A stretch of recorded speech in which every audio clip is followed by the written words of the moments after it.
Good morning. My name is Barbara Stejink, President of HASP. Welcome to our August 2020 monthly meeting. Director Kim Mendels is on a well-deserved vacation this week. We certainly hope she's having a relaxing time. We're so glad that you have joined us this morning for a program that will undoubtedly be of interest to all of us as our speaker focuses on rethinking and redefining being older. It's hard to believe that it is August already and that we have been learning to live differently for the last 4.5 months. I don't know about you, but I feel as though my innate sense of time has been thrown completely off balance. Every night when I go to bed, I need to ask myself, what day is it going to be tomorrow? Thankfully, my nifty little pill organizer helps me keep track of days. But the seasonal cycle seems to be off kilter too. I'm not sure if this has been a long summer or a short summer. Of course, this year, everything is different. So perhaps the summer seems longer than usual because everything stopped back in March. Hope College, including HASP, shut down. Students left and there were no college activities for us to attend and enjoy. Schools, churches, exercise venues, libraries, museums, restaurants, and many retail shops were closed. And for the most part, we stayed home. On the other hand, summer is always too short in Michigan. But this year it seems like it's going to be shorter because schools and colleges seem to begin earlier than usual. 2 weeks from now, Hope's campus will once again have students. And in just a few weeks, most schools will be in session, whatever that will be. However short, HASP has had a successful summer term. Short, but varied. Courses ranged from looking into the sky to learn about magnetars, looking into the future at systems that will help us continue to address sustainability issues, renewable energy, and understand cellular communications. We learned about our immune system and the importance of vaccines, a subject of extreme importance right now. Another pertinent course was racism and community. And finally, for our literature lovers, a discussion on Camus' The Plague. Members who enjoy the arts learned about jazz musicians, the game changers who were choreographers who changed the face of dance, the role of the French horn in the history of music, and music created from and inspired by folk tradition. I know that I have not mentioned all of the courses that were presented during summer term, which, by the way, is not quite over. However, if you still want to take advantage of summer courses, you can view them at your own convenience by going to the HASP YouTube. Our thanks to the curriculum committees for giving us enlightening and inspiring opportunities of learning during the summer months. Also, congratulations to you, our members, who have adjusted so well to the remote style of learning. Whoever said you can't teach an old dog new tricks? Looking ahead to fall, the curriculum catalog for the term will be in your mailbox later this month. The curriculum committee has put together a substantial list of courses with a focus theme of sustainability. By the way, our September monthly program will also be on this theme and will provide sort of a kickstart to the fall term, which, by the way, begins on September 21st. You should receive the course catalog with enough time to review it and make your choices before registration is open. Remember, that registration is online and directions for doing so will be included with the catalog mailing. Also, as you know, all fall courses and monthly programs will be held virtually.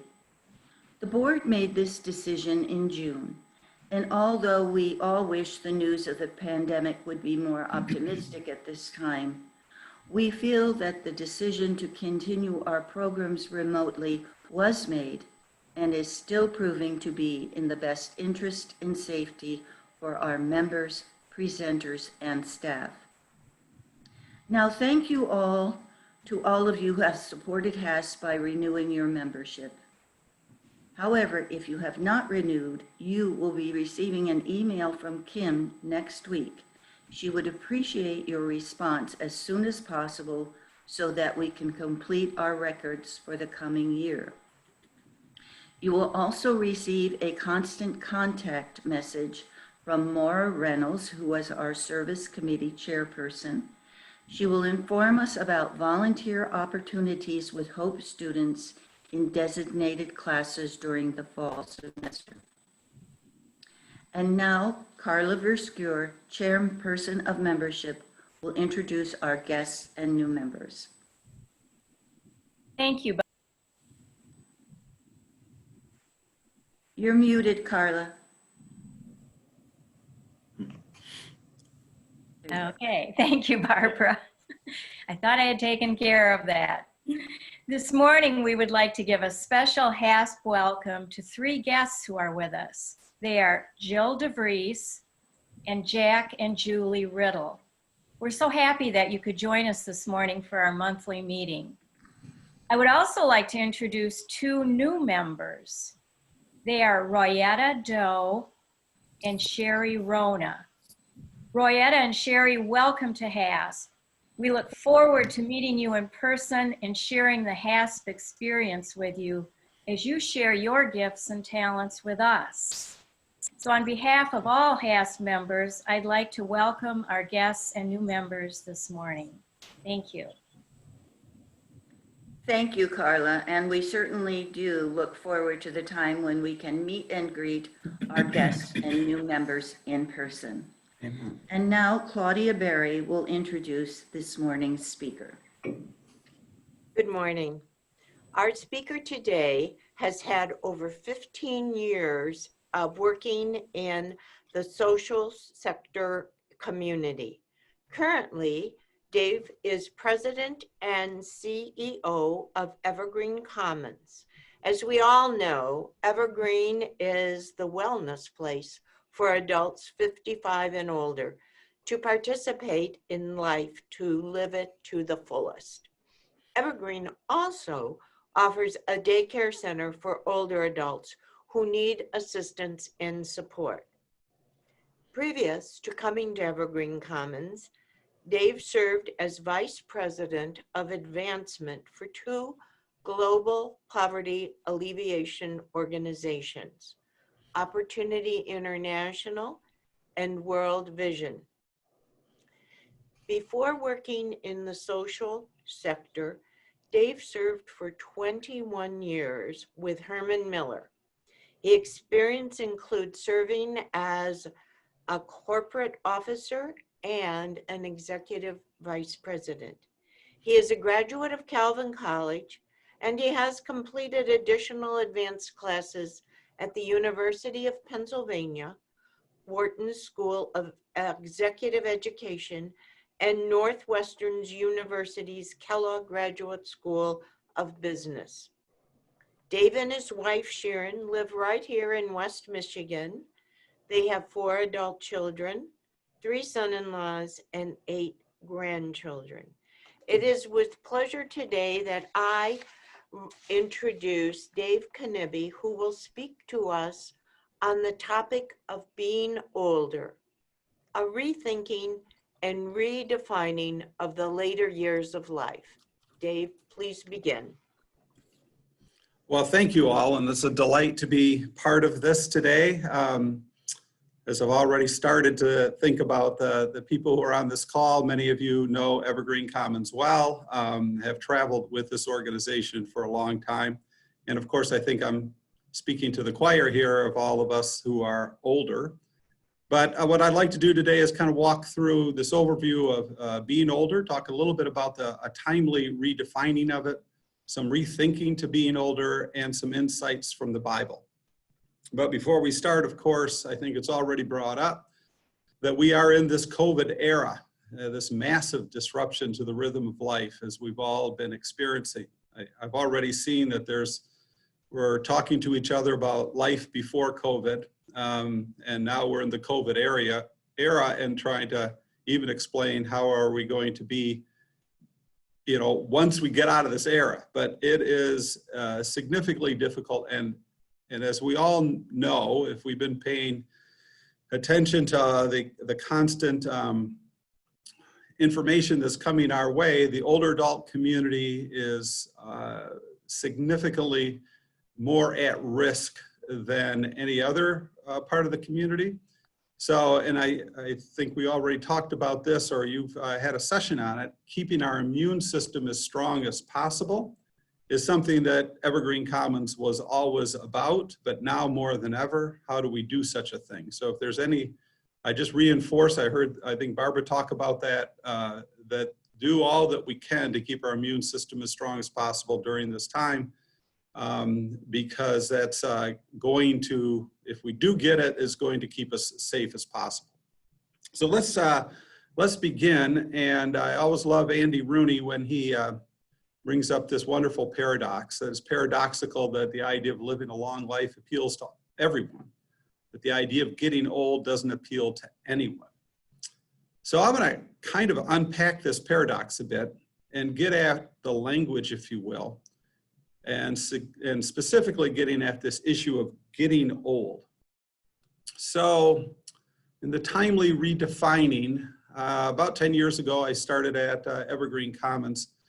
And the story goes this way. I was at a particular store, and the person who owned this store was in her 70s. And I didn't really know a lot of the members at that point, and I just made the assumption that she was a member at Evergreen Commons. And when I asked that question, she came back with this reply: "I'm not old enough to join," which was curious to me, as she definitely qualified.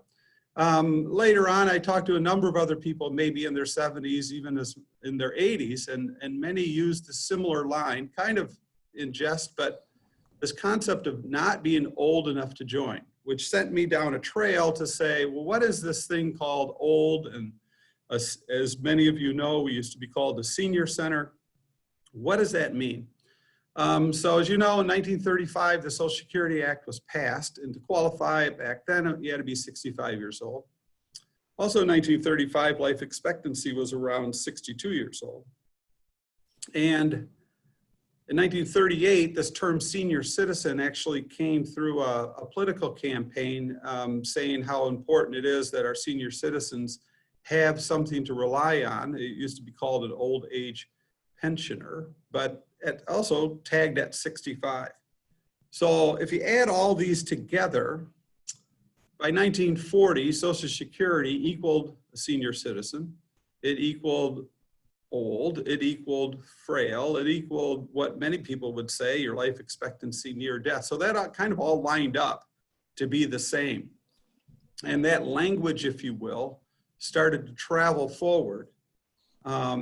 And kind of time-stamped even in the language of saying, wow, if we hit these numbers, we're kind of at the end. But if we fast forward, if you will, to 2019, it's still true today that about 65 years old, obviously you do qualify for Social Security. It's between 62 and 67 today. But what's interesting is the senior citizen label has actually gone backwards due to AARP bringing it all the way down to 50. And for many of us, we're appreciative of a senior discount already at 55. And life expectancy, of course, moved approximately 15 years forward. So today it's around 79. So as you can see on the bottom, Social Security now actually doesn't equal senior citizen in some definitions. It certainly doesn't mean old or frail or near death. And so you've got a little disconnect going on what does it mean to be getting old when, quite frankly, our life expectancy has moved significantly. So some people in the language area already starting to say, okay, how do we redefine life stages? How do we talk about that maybe differently? And in this slide, you can see the childhood part on the left and the adolescent part really has stayed pretty consistent over the years. But once you get into adulthood, they're already starting, early adulthood versus adulthood seems to be the same. But if you look at the arrows, what's changed significantly is this middle-aged and the old age, which used to be the nomenclature. And what people are now starting to talk about is this concept of early adulthood, but the middle adulthood. I'm sure you'll smile on the 40 to 70 years old and notice the late adulthood, 70 plus. So it changes the language a bit. It changes the descriptions of what aging might be and being older might be. And I find it to be a more appropriate terminology, even as inside of Evergreen Commons, to talk about this concept of being older. Ageism, we're aware of it, it's out there, we do it to ourselves. I thought I'd throw the definition there, that it's definitely prejudice or discrimination against a particular age group, and generally speaking, it's the older adult population. And again, we can even do this to ourselves where we're not as able as we used to be, and in some cases, debilitated or not as suitable, what we would say, as we used to be, and therefore it's again, prejudice or discrimination against.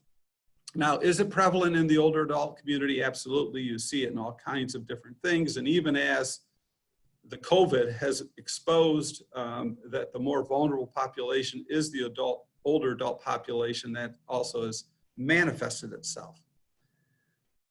Let's take a look, and now people would say, well, maybe that was in the old time, but let's take a look at a particular little story from AARP, who asked the question, what is old? Hey, how's it going? You can stand right there, that's Remark. How you doing? I'm great, how are you? Great. Awesome. Just tell us your first name and your age. My real age? My name is Paolo. I'm 25 years old. My name is Daniela, and I'm 19. 24. 35. 31. 33. I'm 26 years old. What age do you consider to be old? Late 40s? Maybe 50.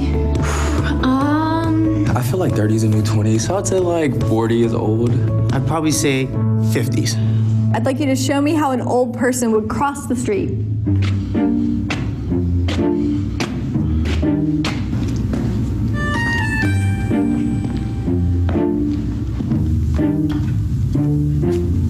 Show me how an old person would send a text message.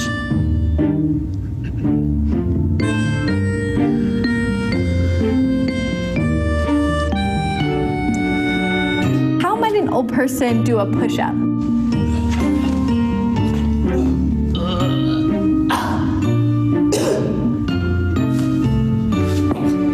What about jumping jacks?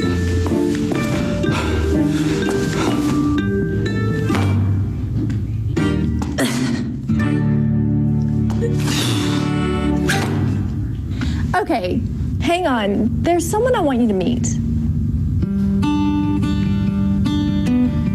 Hello, I'm Birch. I'm 66. Hi, I'm Daphne, and I'm 68. I'm Dee, and I'm 55. George Fassbinder, 75. Wow. My name is Parvati. I'm 70. Nice to meet you. Nice to meet you. We're going to give you about 2 minutes to teach each other something that you are good at. I can teach you a jump that I do. Okay, please. Both of your legs go up, and your arm goes up, and your left arm goes like to the side. Ready? Okay. 1, 2, 3. Lift 1, 2, 3. And bring it to your heart. And bring it to your heart. Add the head in. Yeah. You want to try to get your balance. And raise up. Now, bring your legs and your feet up.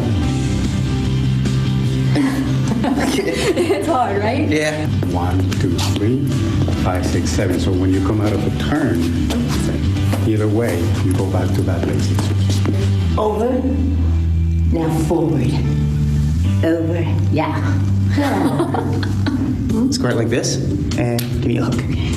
Hook, jab, cross, hook, and then we'll go like this, all right? 1, 2, 3.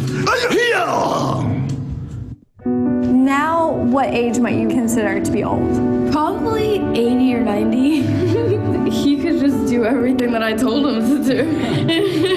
An age that I would consider to be old now might be 100. Do you remember what you said? Yeah, I said in the 50s, I thought that would be okay. But when I thought about it, like... Wait a minute. Can I sorry. now try to do it? It really changed my thinking of what old is. You've taught me something today. Clearly, there's no way she's old, you know? Now I know from today, hey, I don't look at age. At my age, I feel like I did when I was in my 20s.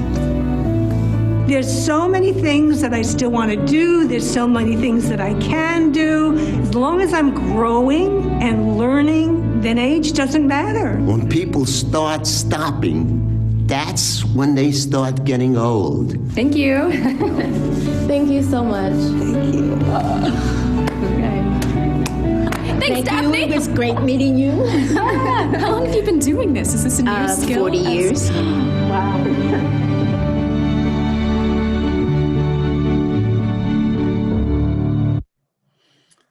So what's fascinating about that, and kind of leads me to this first book recommendation, is where one of the gentlemen, I think he said, I'm not sure if I should take a look at that one number anymore. And in this book, Treat Me, Not My Age, which is a marvelous title, we'll start off with this wonderful story. Morris says to his doctor, my right knee hurts. Well, how old are you now, Morris asks the doctor. Well, I'm 101, he replies. Well, Morris, what do you expect at your age? And Morris paused for a moment, then replies in frustration. The problem with that, doc, is my left knee is also 101 and doesn't hurt at all. And in the end, I think it's really telling part, not only as the book kind of walks through this whole issue of how to care for not only loved ones, but also care for ourselves. What he says, don't typecast me because of the number. In the end, we all want to be treated as individuals, right? We want to be treated as ourselves. Not that we aren't in age categories and the rest, but boy, this is a marvelous book to get after this issue of how each of us are going to be aging differently along the way. Frailties will come and go, but in the end, it's about treating me, not my age. So it's a marvelous book that deals with that issue and reinforces it. So demographics and values, I want to talk a little bit about this whole issue of the different generations. We all are familiar. On the right column, you see the little red arrow talking about the greatest generation, and you can see underneath that folks born during that time period, and then you have the silent generation, and then you kind of move from right to left, the boomers. I'm guessing most, between the silent generation and the baby boomers, most of those folks are the audience. And then you continue down the Gen X, the millennials, and the Gen Z. So these 6 generations of our population. And obviously, because of the time stamp of where any of them have been born and their experience has a lot to do with their thinking. Now, in our community alone, the greater Holland area, if I go, the top of the screen is Port Sheldon, the bottom goes down to Saugatuck, includes Hamilton and Zeeland. In that area, there's about 123,000 of us living. And if you take the current number of 18% are 65 plus, that would be 22,000 older adults. Some people, if you'd use that term, using in that particular area or our particular area. So I bring that up just to know that there's a pretty big, higher percentage than ever. When Evergreen started back in 19 85, it was about 11% of the population. So that keeps increasing and it keeps expanding, if you will, the older adult population. Now, what's also interesting, a Pew report came out a couple of years back asking the question to the generations, the different generations, if these particular words would describe their generation or apply to their generation. And for instance, if I pick on the word responsible, the silent generation and the boomer generation would say, oh, absolutely. 78% would say, yeah, we're responsible people. The boomers would say the same, and then you can see how the Gen X and millennials thought of themselves. And you can go to any one of these categories and you can clearly see that there's a pretty big gap between how the generations at any given moment might think of what describes their generation. The next one is the same on different words, and again, that's out of a Pew report in 2015. And I think what it's describing as we're being older of how we're going to be viewing life, if you will, through a particular lens just because of our experience, and how other generations are going to be potentially thinking of that differently. But it just informs even the language we use about what matters. So the next section, in fact, take a moment if you have the opportunity to, if there are some questions, we're going to take them at the end, but I'm kind of moving through these things fairly quick. Take a moment to maybe capture a few questions and then I'll continue, but just to pause for a moment. But I'll keep going on this next part of the rethinking to being older. And the rethinking to being older is, we're going to talk about together, how do we do this together, the ecosystem of our community and the wellness model. The first book I want to talk about is a fairly new one that's come out by Vivek Murthy, and the book is Together, so it was all written pre-COVID, but he talks about 3 dimensions of loneliness. So there's a lot of things in here, but I'm going to focus on this 3 dimensions of loneliness piece and the circles of connectivity and how important it is that each one of these dimensions we pay attention to. So the intimate is the kind of relationships that we have with a spouse or partner, close friends, intimate confidence. The relational is casual friends and family, and the collective is the affinity groups and the social networks. And what Vivek, Dr. Murthy points out in the book is that all 3 need to be active and quality relationships need to be in play for us to ward off this thing called loneliness. That was probably a pretty big revelation. So even though maybe we're at home and having good relationships in the intimate zone, or maybe a bit in the relational zone, as soon as you isolate humans, it's not just older adults, but all of us, and we don't have some of these other engaged, we'll start ending up being lonely. And we need to actively figure out how to move forward in that area. So that was a highly recommended book. Another part had to do with this technology making us lonelier. Quite a few studies going out. I hope you appreciate that wonderful picture.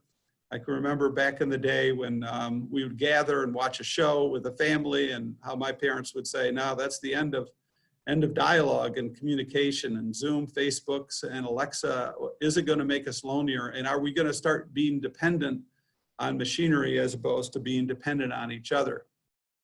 This next little clip is meant to be a wonderful little kind of a comedy, good old Saturday Night Live doing their best to talk about this technology called Alexa. Let's take a listen. Yeah, that's, my wife definitely wants me to get the aha feature. She doesn't need to do that anymore anyway. So it's just a fun way to talk about how technology is definitely influencing relationships, but also it can be a great tool to actually enhance them. And we've all now, because of the technology, we're able to do what we're doing today. Our community ecosystem, I think what the COVID did and continues to show is how important our connectivity pieces are in our community. Whether it's the health services, the transportation, the communication, all of that. Age-friendly communities, we've been working on that for a while in the greater Holland area. But how important it is for these ecosystems to be connected. And those communities where they are, you know, all age groups flourish. So it's a pretty big thing that needs to continue to be redefined. And the older adult community needs to continue to be clear how important that is at any given moment. So the wellness model it has a variety of different elements to it. The first one I want to point out is this great book on successful aging. In fact, it was already brought up, this issue of how the brain continues to probably surprise us in its ability to continue to learn. The power of neuroplasticity. I mean, it's a fascinating term. And what we're learning is, yes, later in life, we can learn all kinds of things. And we find out how we as humans have been created in such a way that we have amazing potential to continue to learn and continue to grow. And this book shows some of the potential that's out there. And it's also, with the latest technology, showing how important it is to move every day and to continue to have exercise going on every day, and how that really influences our ability to think, our ability to communicate, our relationships and everything else. So highly recommend this study in this book and what they're talking about for us to successfully age and being older underneath the wellness umbrella. The next one, maybe you've heard of this one. It's been out for a while, called The Blue Zones by Dan Buettner. 5 different areas throughout the world where the National Geographic just found there was a disproportional amount of folks living really well to over 100 years old. And so what they discovered in these 5 particular areas, they called them the Blue Zones, was 9 elements that were pretty well true in all zones of how the people lived in those communities. We talked about the move one, the key about knowing your purpose all the way to the end of life and having one. The downshifting piece has to do with be sure you're practicing Sabbath or practicing the rituals of pausing and rejoicing. The 80% rule is don't overeat. A lot of plant was in the diet. Most of the areas participated with a little bit of wine along the way, or, you know, and then the pieces that really were intriguing to me and connects back to the Together study is that the belonging, loved ones, and the right tribe, having these relational connections and being part of, in a sense, all 3 dimensions that we talked about were key to longevity. There's probably one of the bigger studies that have, and it continues to go on, but highly recommend that book, In the World of Wellness, which, as Ralph Waldo Emerson said many years ago, the purpose of life is to have purpose. And it's always important that we continue to find that and have it and aim for it. At Evergreen Commons, we've tried to, over the last number of years, continue to add to a holistic view of how to program and how to continue to encourage this thing, enhance things about well-being of living fully. And you'll see all these dimensions in front, and there's a purpose to each one of them that we would continue to ask. The vocational one people have asked me about over time, and I says, well, that's really the purpose, to continue to find, even though you might have retired from things, continue to find purpose and continue to have something that you're aiming for, and along with manifesting all the others at play. So we're very blessed to have this community asset in this area, and can't wait for us to reopen again, but we'll come back to that some later. So now insights from the Bible, the years of one's life. What's made it really clear, especially for the older adult community, is that being created in the image of God, and considering that whether we're as able as we used to be or not, it doesn't change our status, if you will, by being created in the image of God. And that's, I think, a key point is in the world of being older, that we never lose that. And the concept that's found in the text from end to end, the idea of loving your neighbor as yourself, is I will emphasize yourself is important. So how do I, maintain taking care of myself so I can really love my neighbor? And all that kind of falls under, and that's an end-to-end within the text of how we think about ourselves. We don't demean ourselves as we age, hold ourselves up because we're created in the image of God, and continue to love our neighbor in the same way. And then the other one, which is a fairly new discovery, but really did a marvelous job dealing with the issue that the paradox of life, that life is a mere breath, a vapor, and paradoxical that we're eternal creatures bounded by time.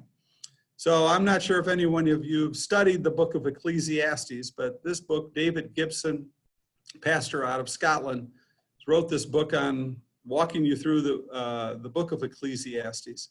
And in walking through this book, he has kind of gone over to the end that we, by having a proper perspective of death and mortality. In a sense, that's what the book of Ecclesiastes does. It will help us to live wisely, freely, and generously. And as by going out to the end, we come back and say, wow, today is such a gift. And it's a wonderful perspective, and he unpacks the wildness of Ecclesiastes, which is full of really fascinating reading for those. But I highly recommend that one too. And there's a book list that I'll have. I think it's going to be available, not only the books that I've mentioned today, but others as well on this whole idea of being older. And I end with this wonderful quote out of Ecclesiastes, that even if you live a long time, we don't take a single day for granted, and that we would take delight in each light-filled hour. So in summary, timely redefining. Treat me, not my age. The generations do think differently about aging. Some rethinking about the essentials to life is that we are together. And that when we do engage life, we try to engage it as fully as possible, because it's really good for our well-being. And that we are eternal creatures bounded by time, which is already part of the paradox. But being created in God's image, how we view ourselves and others, and that the proper perspective of death will help us live wisely, freely, and generously. So thank you very much. That kind of ends this part of the presentation, and I'm very open for questions, comments, and dialogue.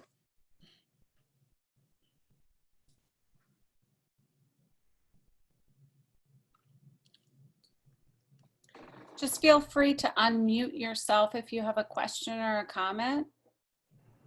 I'd like to comment that change is hard. It's always been hard, but it seems harder as you get older, because it seems like it happens so fast. It's hard to keep up with things. Is there a way to know how things change as they change? Because computer, I'm just totally lost. But I was with computers from the time I was back in before they became a thing in your hand, definitely, long before that. And I'm just wondering, is there anything that can keep you up with change? Yeah, thank you, Peg. You know, it is for all of us, and that's probably where that successful aging power of neuroplasticity, that we actually have the potential to do it, but boy, you're right, and the exponential amount of change that keeps happening, then you get a pandemic in there, which really throws us off, if you will.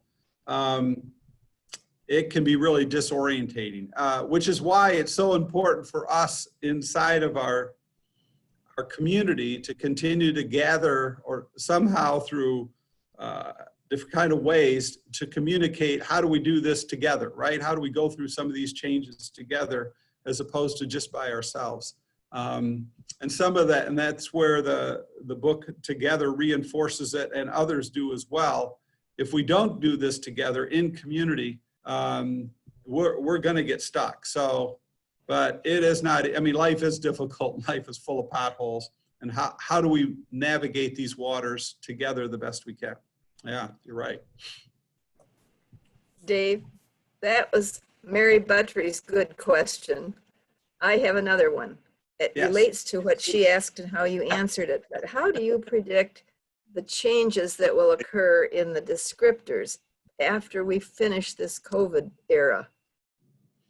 Do you think that the generational descriptors will be different? And if so, how? Wow, yeah.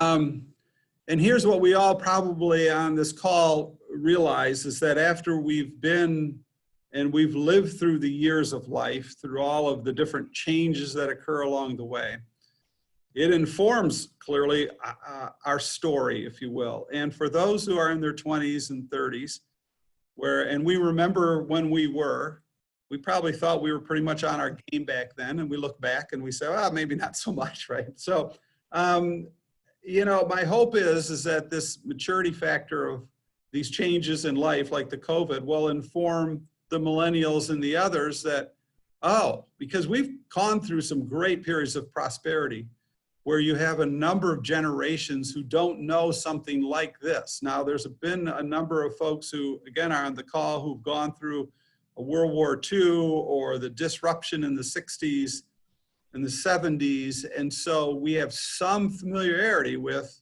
these massive disruptions, but this has a whole nother slant to it. And I would say probably, yes, it will inform them, but it is something that is tough where only this generation will have these type of experiences because the other ones haven't had them yet. So might not understand. Yeah. Another question. Go ahead. What criteria do you have for opening up Evergreen inside? Well, this is thank you for this one. It is one of those where, well, what are we as an organization? If we would think of ourselves, and we are, a place to come and enjoy a meal, well, we could probably be open today if we turned that back on. Now, we would follow all the protocols, and for those who can do indoor dining, but that would be one way. Another way is because a lot of members come through the Medicare Advantage model, the Silver Sneakers or Silver and Fit model. They've put us into the box of being a fitness place. And then we fall under that criteria, which right now indoor activities are closed. So I think there's a piece that in redefining some of the kind of activities we have inside this building and how important they are, what I'm trying to do is change some of the definitions, not only of what category we fall in, but also prepare in such a way that I'm redoing all of our inside air systems so that they will be as safe as possible. We're introducing UVC lighting. We're doing all kinds of different things so that when we can, and for certain events, we will have an opportunity to use indoor. But I think the governor is doing the best she can in some ways, but it's actually an impossible job for any individual or any even group of individuals to try to figure out which businesses can or can't open. It's, you know, it almost takes your breath away. No one could ever figure that one out. So that's a tough one. But we're following the guidelines the best we can, but also know that the older adult population, wherever they might go, whether it's to Myers or any place indoors, continue to be the most vulnerable to this virus. So I would keep asking then, when we do open indoors, you know, what are the rules and regs that we're planning on following? And we plan on doing that plus, like I said, this UVC lighting to have as much outdoor air as possible inside and zapping all the bacteria and viruses in our HVAC systems. I think we're going to be one of the few places in town that has, you know, hopefully is really good air inside. So anyway. I just wanted to comment again. It seems that the world is going through a lot more chaos, and specifically in the United States, I can't ever remember it being so chaotic in my history of living. Yeah. Yeah, one person recently noted, though, that because of our technology and the way that we can almost know about every failure or every accident in every place in the world, for those who've lived through the 60s, that was pretty chaotic too. It's just that we didn't necessarily have all those connections that were feeding to us of all the chaos. So it really is a time where having all those connections after a while can overwhelm our systems, can't they? This is Bill Brodemeyer. I'm 70. And I think one thing that we can give to the younger generations is a perspective that, you know, they think the economic downturn that we had just 6 months ago is brand new. And we've all lived through booms and busts. And some of us have lived through World War II. All of us have lived through the chaotic 60s and 9/11 and, you know, assassinations. And we can say this too shall pass. Yeah, well said. Do you think the corral will ever start up again? The Evergreen Corral. Well, as you probably have all read about this, you know, this thing called, first of all, just being in the room, don't say anything, and where our breath might go, and then talk, and then sing. And by the time you get to singing, and you've by that one little terrible story where this wonderful group of singers all hung out with each other and switched places, and they were in this one room for X amount of time, which made it really difficult. And pretty much the whole, I think, corral got the virus. So here's where I think, as soon as if we could, and this is where technology hopefully will find it quick. Maybe some of you maybe even seen this out of Israel, where they're figuring out with a breathalyzer test, if you will, using that concept, that you can find out if you're positive or not. And if we could know that we're positive or not, if we're negative, well, then we can all hang out with each other inside of a room. And because we know we all went through that biology test, if you will. So it's hard to determine, because if this thing's with us for a while, even let's say there's a vaccine out, there's still X amount of people, like the flu, you could potentially still get it. And so it's probably one of the more confounding, where the smartest people in the world are not necessarily even all on the same page at times, right, on where it's going to go. But as soon as it can happen, boy, we're going to be, and it's going to be probably different, just like churches, right? Boy, we're all suffering from the same issue.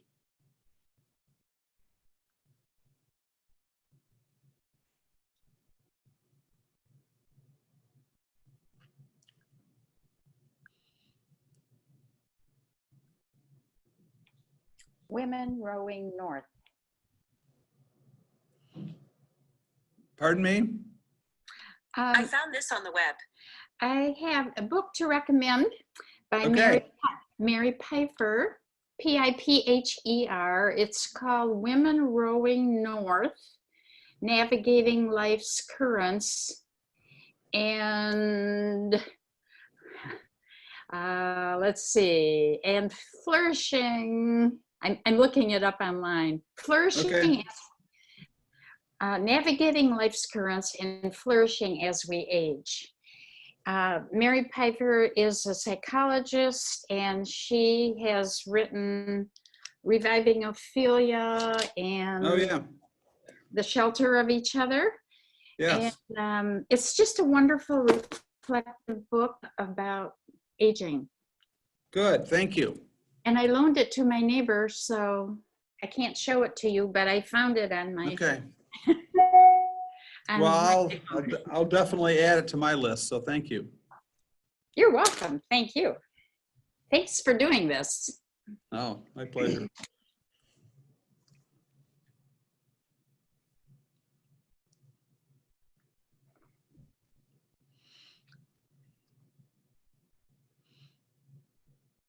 Other questions?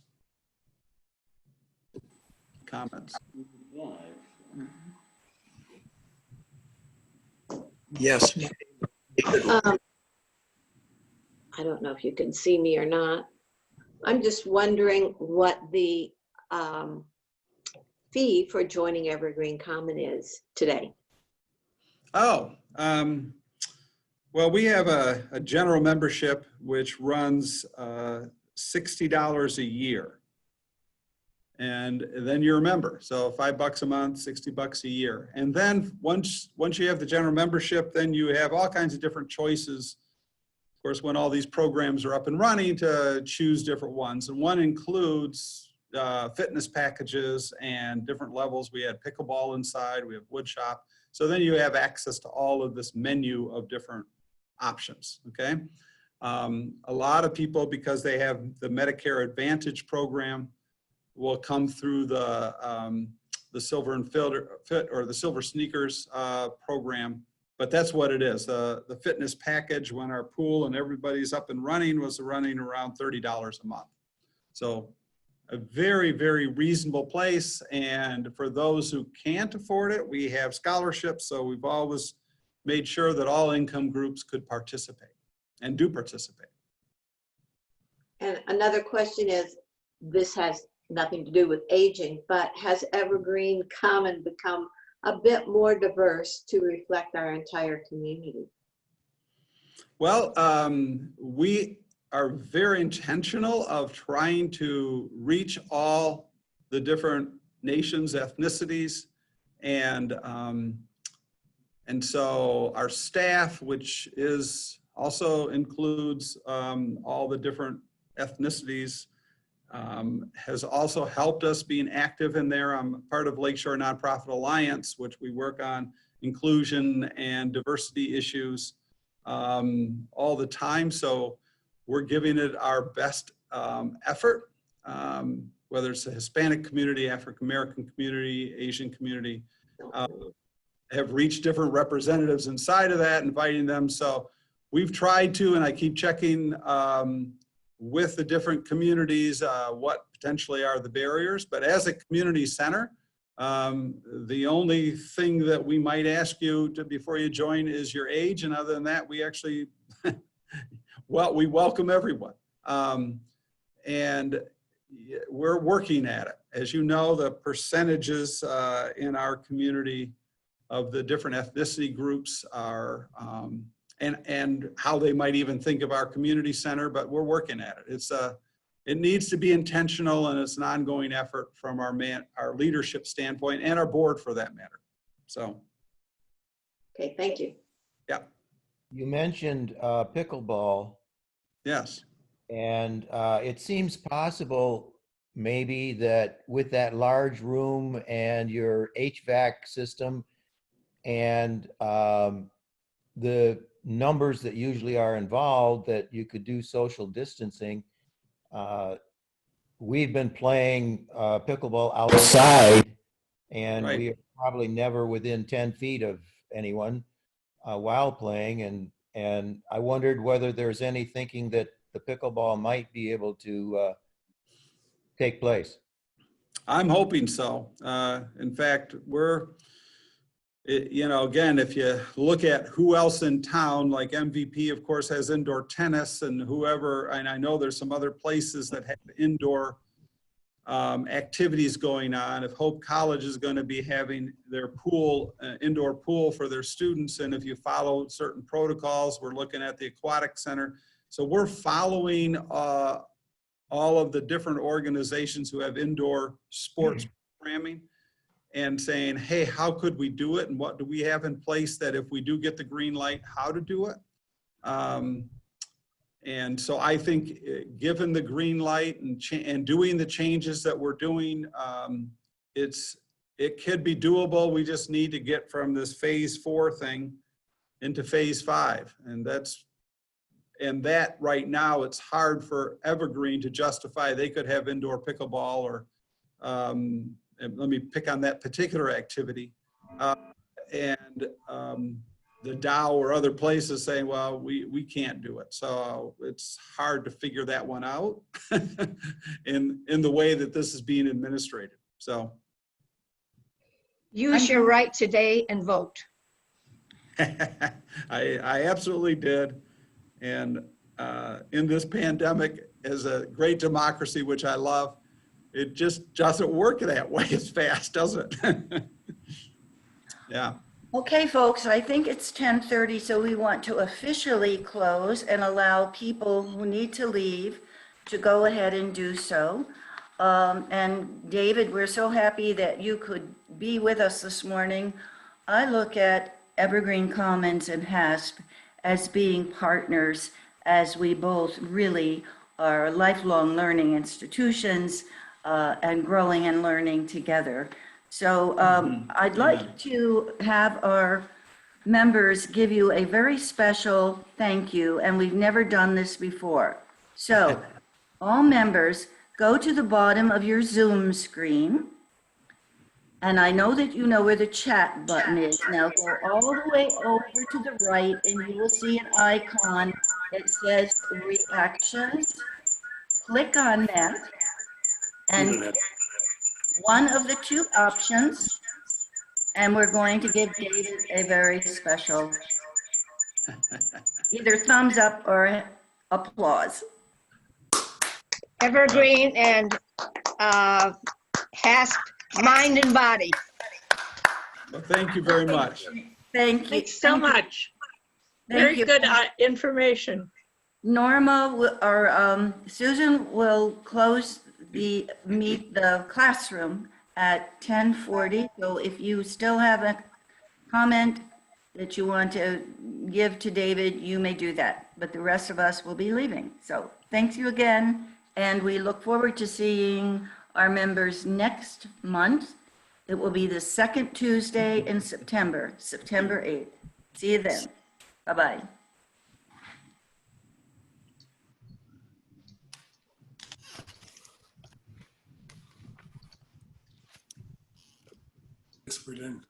So again, if you stay on and if you have a question or a comment, by all means, just unmute yourself and go ahead. David, I understand. I'm sorry, I was still muted. I wanted to follow up on the diversity question. Is the board of Evergreen diverse? Probably not where we want to be today. So, I mean, diverse, if you'd say between male and female, yes. Okay, and if you'd say diverse between age, I'd say no, mostly older. So, and if you're asking in the ethnicity world, not as much as we'd like to be, so we're working on that. Okay, thank you. Yep. Yeah, David, I understand your pool has salt water? It does. We have a salt sanitation system, yes. Yeah. And how long has it been salt water, and have there been any problems with the fact that it's a saltwater pool? There were a few things initially in the first year that there were some elements inside of the whole pool area that didn't deal with a bit of the sodium in the air, but by and large, it has been wonderful. It's so much nicer on our skin. The sanitation system works essentially like the bromine kind of world. And now that we've added a couple other features to it, similar to what the Aquatic Center does with keeping it clean and keeping the chloramines out and some of the ozone parts and the rest, it's wonderful. 88 degree therapy pool. It's amazing. I can't wait